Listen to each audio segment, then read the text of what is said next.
Assalamualaikum ya akhi ya ukhti. Assalamualaikum ya akhi ya ukhti.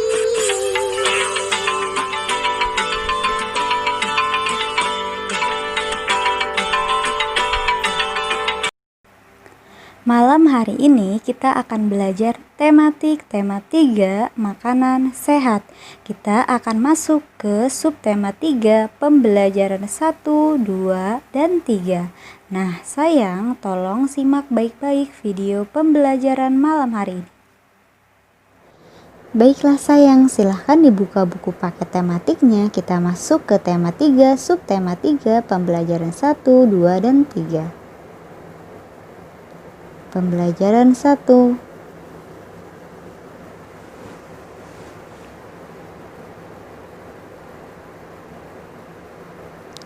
Rasti dan Wayan sedang berbincang tentang sebuah iklan di televisi.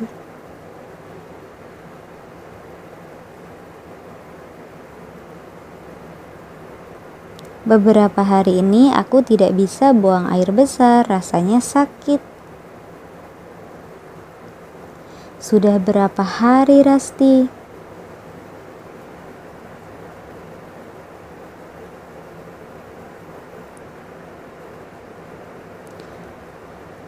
Sudah 3 hari ini.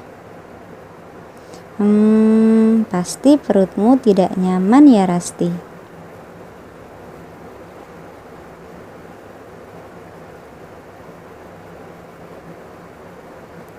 Iya Wayan, bagaimana ya ini? Tadi malam aku melihat iklan di televisi tentang orang yang tidak bisa buang air besar.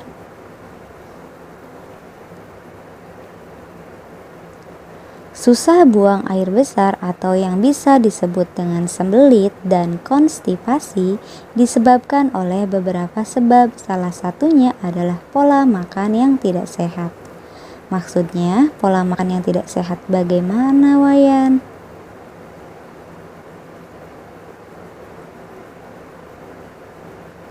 Iya, pola makan adalah bagaimana kebiasaan kita dalam mengonsumsi makanan, mulai dari pemilihan makanannya dan bagaimana kita memasukkannya ke dalam perut kita. Makanan yang sehat dan berserat seperti buah dan sayur serta air putih sangat penting dalam proses pencernaan makanan di dalam tubuh kita. Pola makan yang tidak sehat tentu akan menghambat proses pencernaan dalam tubuh kita. Kamu tahu memangnya proses bagaimana makanan itu diolah di tubuh kita, Wayan? Tentu, aku tahu dari baca banyak buku. Proses pencernaan makanan bermula dari mengunyah makanan dengan menggunakan gigi dan bantuan enzim amilase. Nah, setelah makanan sudah lumayan halus, makanan tersebut dibawa ke lambung. Di dalam lambung, makanan akan diolah dengan bantuan beberapa zat atau enzim. Lalu dari lambung akan dibawa ke usus 12 jari. Diproses lagi, setelah itu akan dibawa ke usus halus untuk mengalami penyerapan. Makanan yang berfungsi bagi tubuh akan diserap, sedangkan yang tidak berfungsi akan dilanjutkan ke usus besar menjadi kotoran.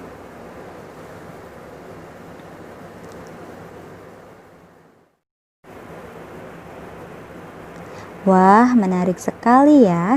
Jadi kalau makanan yang kita makan itu sehat, proses pencernaannya akan lancar. Iya, benar sekali. Makanya banyak iklan di TV yang mengajak kita untuk makan makanan bergizi dan berserat, seperti buah dan sayuran, agar mudah buang air besar. Selanjutnya, jenis-jenis iklan. Yang pertama ada iklan koran. Koran adalah salah satu media tradisional yang banyak digunakan dalam bisnis. Pebisnis besar maupun kecil banyak mengiklankan bisnis mereka di sini. Kelebihan iklan koran. 1. Memungkinkan menjangkau sejumlah wilayah geografis tertentu. Yang kedua, pengiklan dapat menentukan cerita yang ingin dikomunikasikan. Yang ketiga, paparan iklan tidak terbatas, pembaca dapat kembali pesan pengiklan lagi dan lagi jika diinginkan. Bantuan grafis dalam menciptakan dan memproduksi salinan iklan biasanya tersedia. Iklan membantu mencerminkan perubahan pasar. Iklan yang diputuskan untuk dijalankan hari ini dapat berada di tangan pelanggan Anda dalam waktu 1 atau 2 hari. Selanjutnya, kekurangan iklan pada koran. Yang pertama, ruang iklan bisa mahal. Yang kedua, pengiklan harus bersaing melawan pengiklan lain, termasuk iklan besar yang dijalankan supermarket dan toko serba ada, serta iklan pesaing. Reproduksi foto yang kurang membatasi kreativitas pengiklan. Dengan meningkatnya popularitas internet, koran menghadapi penurunan pembaca dan penetrasi pasar. Semakin banyak pembaca sekarang yang beralih dari versi cetak ke versi dalam jaringan. Koran biasanya dibaca sekali dan kemudian dibuang. Yang kedua ada iklan majalah. Majalah lebih fokus meskipun harga lebih mahal. Majalah merupakan alternatif bagi iklan surat kabar. Media ini memungkinkan Anda untuk menjangkau pembaca yang sangat bertarget. Kelebihan iklan pada majalah. Yang pertama, memungkinkan penargetan pembaca yang lebih baik karena Anda dapat memiliki publikasi majalah yang melayani pembaca yang spesifik atau editorial yang mengkhususkan diri dalam topik yang menarik bagi pembaca. Keterlibatan pembaca tinggi itu artinya lebih banyak perhatian kepada iklan Anda. Kualitas kertas lebih baik. Hal ini memungkinkan reproduksi warna yang lebih baik dan iklan lebih berwarna. Selanjutnya, kekurangan iklan pada majalah. Yang pertama yaitu waktu panjang, berarti bahwa Anda harus memastikan rencana beberapa minggu atau bulan sebelumnya. Jangka waktu antara pemesanan dan penerbitan yang lebih lambat mempertegas risiko iklan Anda dapat disalib oleh kejadian atau peristiwa. Ada kebebasan yang terbatas dalam hal penempatan iklan dan format. Yang terakhir, biaya ruang dan tata letak iklan lebih mahal.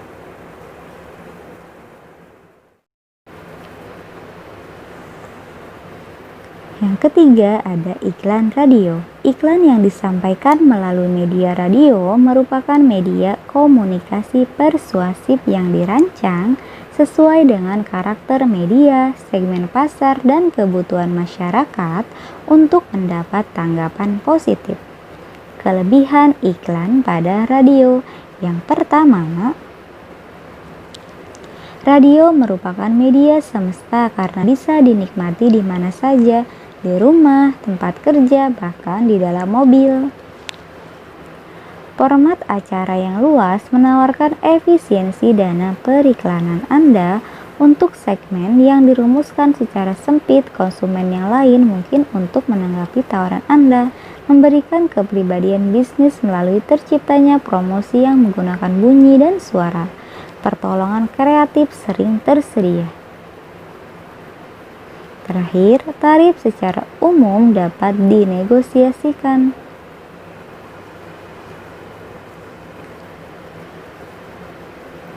Kekurangan iklan pada radio. Karena pendengar radio tersebar di banyak stasiun, Anda mungkin harus beriklan secara bersamaan di stasiun berbeda untuk menjangkau target pemirsa. Pendengar tidak bisa kembali ke poin penting iklan Anda. Yang ketiga, iklan merupakan gangguan dalam hiburan. Oleh karena itu, beriklan di radio memerlukan beberapa pemaparan untuk memastikan para pendengarnya mendengarkan dan memastikan pesan tersampaikan. Radio adalah media latar belakang. Kebanyakan pendengarnya mendengarkan sambil melakukan sesuatu. Itu artinya iklan Anda harus bekerja keras untuk mendapatkan perhatian mereka. Yang keempat, ada iklan televisi. Iklan televisi adalah sebuah serangkaian tayangan televisi yang dibuat dan dibayar oleh sebuah badan usaha untuk menyampaikan pesan atau menawarkan produk. Kelebihan iklan pada televisi. Yang pertama, televisi memungkinkan Anda untuk menjangkau banyak orang pada tingkat nasional atau regional dalam waktu singkat. Stasiun televisi independen dan kabel menawarkan peluang baru untuk menentukan penonton lokal. Televisi menjadi media yang menggunakan gambar dan suara. Ia menawarkan kemampuan untuk menyampaikan pesan dengan penglihatan, suara, dan gerak. Kekurangan iklan pada televisi. Yang pertama adalah pesan bersifat sementara dan mungkin memerlukan beberapa eksposur agar iklan naik di atas keruwetan. Iklan terbatas, kebanyakan iklan hanya 30 detik atau kurang. Hal itu membatasi informasi yang ingin Anda sampaikan. Relatif lebih mahal dalam hal biaya, kreatif, produksi, dan waktu siar. Kita masuk ke pembelajaran yang kedua.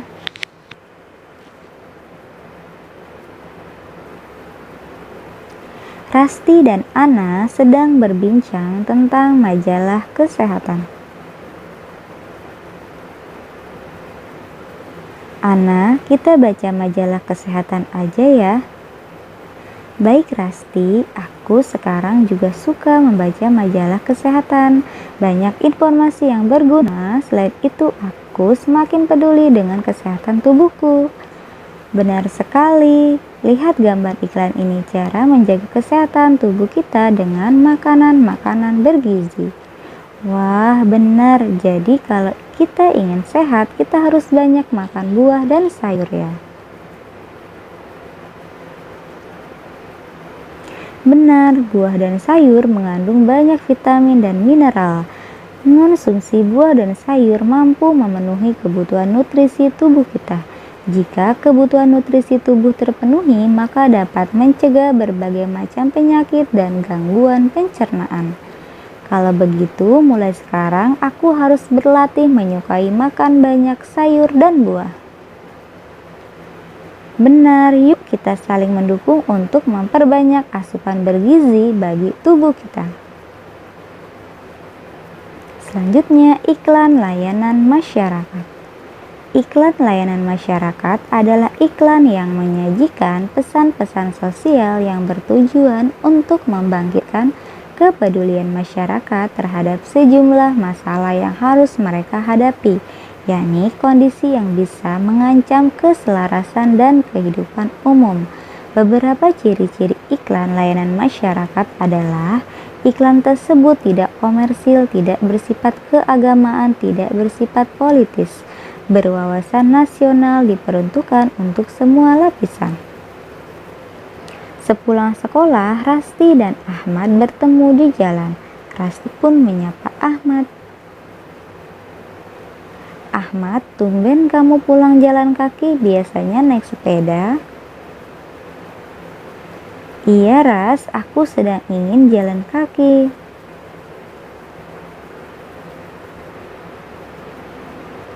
Kamu kok kelihatan lemah lesu begitu Ahmad, bibirmu juga kelihatan pucat. Iya, sudah 3 hari aku terkena askorbut.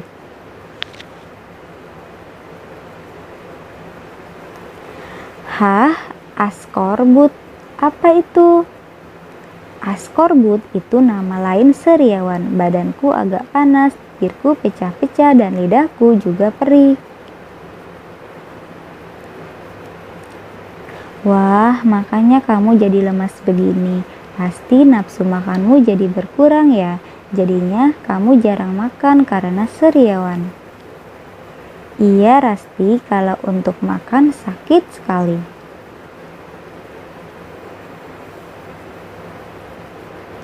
Aku pernah mendengar iklan di radio. Katanya kalau seriawan itu tanda kurang vitamin C. Mungkin kamu jarang mengonsumsi makanan yang mengandung vitamin C, Ahmad. Iya, mungkin begitu, Rasti. Aku memang jarang makan makanan yang mengandung banyak vitamin. Kira-kira apa ya makanan yang banyak mengandung vitamin? Buah-buahan dan sayuran banyak mengandung vitamin. Ayo kita mampir ke rumahku. Kita cari di internet buah dan sayur apa yang banyak mengandung banyak vitamin C. Boleh.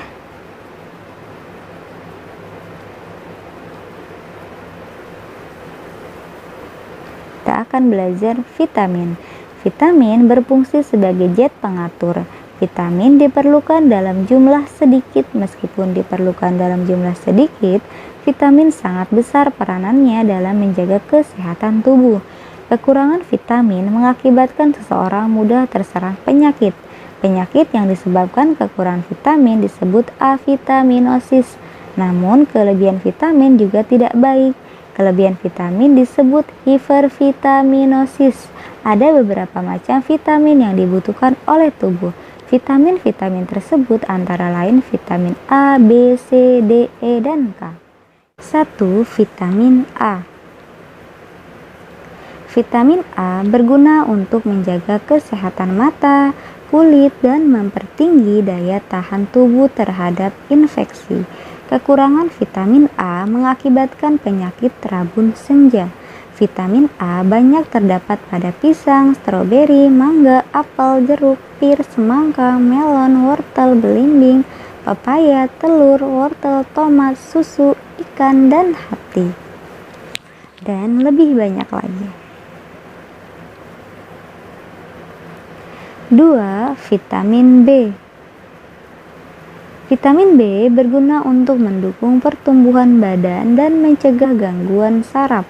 Kekurangan vitamin B mengakibatkan penyakit beri-beri, selera makan hilang, dan pertumbuhan badan terhambat. Vitamin B banyak terdapat pada buah, misalnya nanas, jeruk, apel, stroberi, pisang, dan tomat, sayuran, telur, dan kacang-kacangan, nasi, hati, daging, serta susu.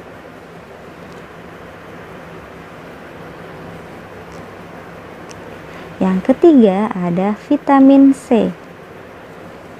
Vitamin C berguna untuk menjaga daya tahan tubuh. Kekurangan vitamin C mengakibatkan gusi berdarah, seriawan, dan bibir pecah-pecah. Vitamin C terdapat pada buah-buahan yang berwarna kuning kemerah-merahan seperti tomat, jambu, belimbing, semangka, pir, apel, nanas, dan jeruk. Selain itu, vitamin C juga banyak terdapat pada sayuran yang masih segar. Yang keempat ada vitamin D. Vitamin D berguna untuk membantu pembentukan dan pertumbuhan tulang. Kekurangan vitamin D dapat menyebabkan terserang penyakit tulang dan pertumbuhan tulang tidak sempurna. Vitamin D banyak terdapat pada minyak ikan, susu, mentega, dan telur. Vitamin D dapat juga dibuat oleh tubuh dengan bantuan sinar matahari.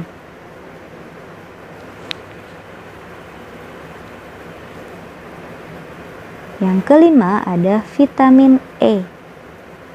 Vitamin E berguna untuk menjaga kesehatan alat reproduksi, membentuk sel darah merah, dan memperhalus kulit. Kekurangan vitamin E dapat mengakibatkan keguguran, bayi meninggal di kandungan, dan kemandulan. Vitamin E banyak terdapat pada mangga, alpukat, kiwi, markisa, kecambah, telur, susu, mentega, dan daging.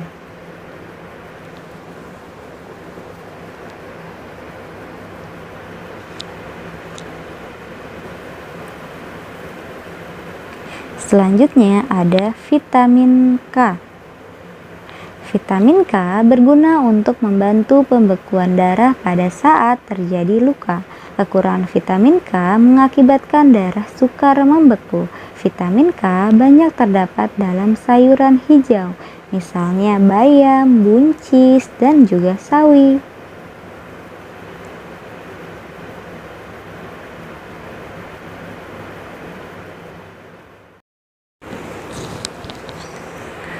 Selanjutnya ada gerabah. Sentra Gerabah Kasongan merupakan sentra kerajinan yang paling terkenal di Bangunjiwo dan juga menjadi aset berharga dari Kabupaten Bantul, Yogyakarta. Bahkan nama Kasongan mungkin lebih terkenal dibandingkan nama desanya, yaitu Bangunjiwo. Di sini kita dapat menemukan sentra kerajinan gerabah yang menghasilkan ratusan bahkan ribuan keramik dengan berbagai jenis, bentuk, dan ukuran. Gerabah adalah perkakas yang terbuat dari tanah liat atau tanah lempung.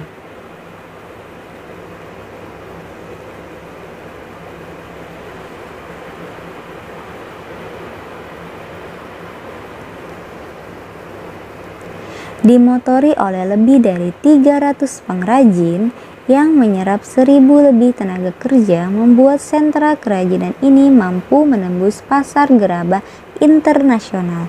Showroom yang berjajar rapi di kanan kiri jalan dipadukan dengan workshop para pengrajin, di mana kita dapat ikut langsung membuat keramik, dan festival seni Kasongan yang rutin diadakan setiap tahunnya, membuat Kasongan menjadi lebih sebuah wisata kerajinan yang berkesan bagi siapapun yang mengunjunginya. Hasil kerajinan gerabah Kasongan pada umumnya adalah guci, pot atau vas, patung loro, blonyo, air mancur, wuwung, dan produk-produk keramik lainnya. Kita masuk ke pembelajaran yang ketiga.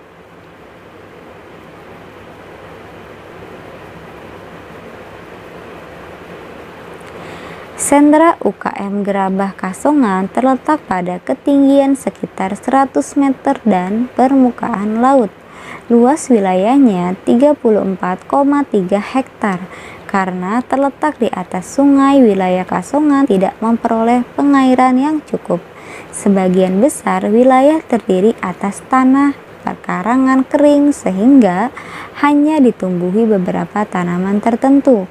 Namun, sifat tanah di Kasongan mudah menyerap air karena mengandung unsur kapur dan pasir serta abu vulkanik. Jenis tanah ini adalah liat, memanfaatkan kekayaan sumber alamnya tersebut.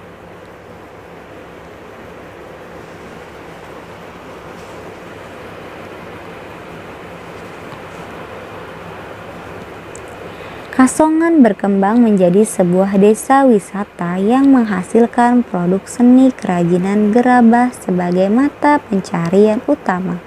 Nilai ekonomis dari gerabah mampu memotivasi penduduk Kasongan untuk menggeluti produk berbahan baku lelerengan atau tanah liat tersebut menjadi andalan kehidupan sehari-hari. Sebagian besar penduduk Kasongan menjadi pelaku wirausaha yang memproduksi dan menjual karya seni dari tanah liat.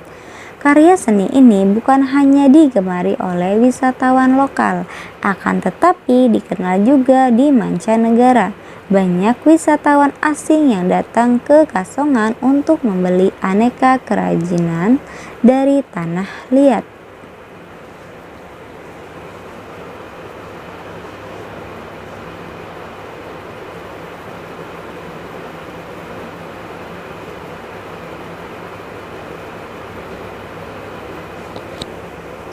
Nah, sayang, untuk tugasnya ada pada halaman 124 sampai 125, halaman 132 sampai 137, dan halaman 143 sampai.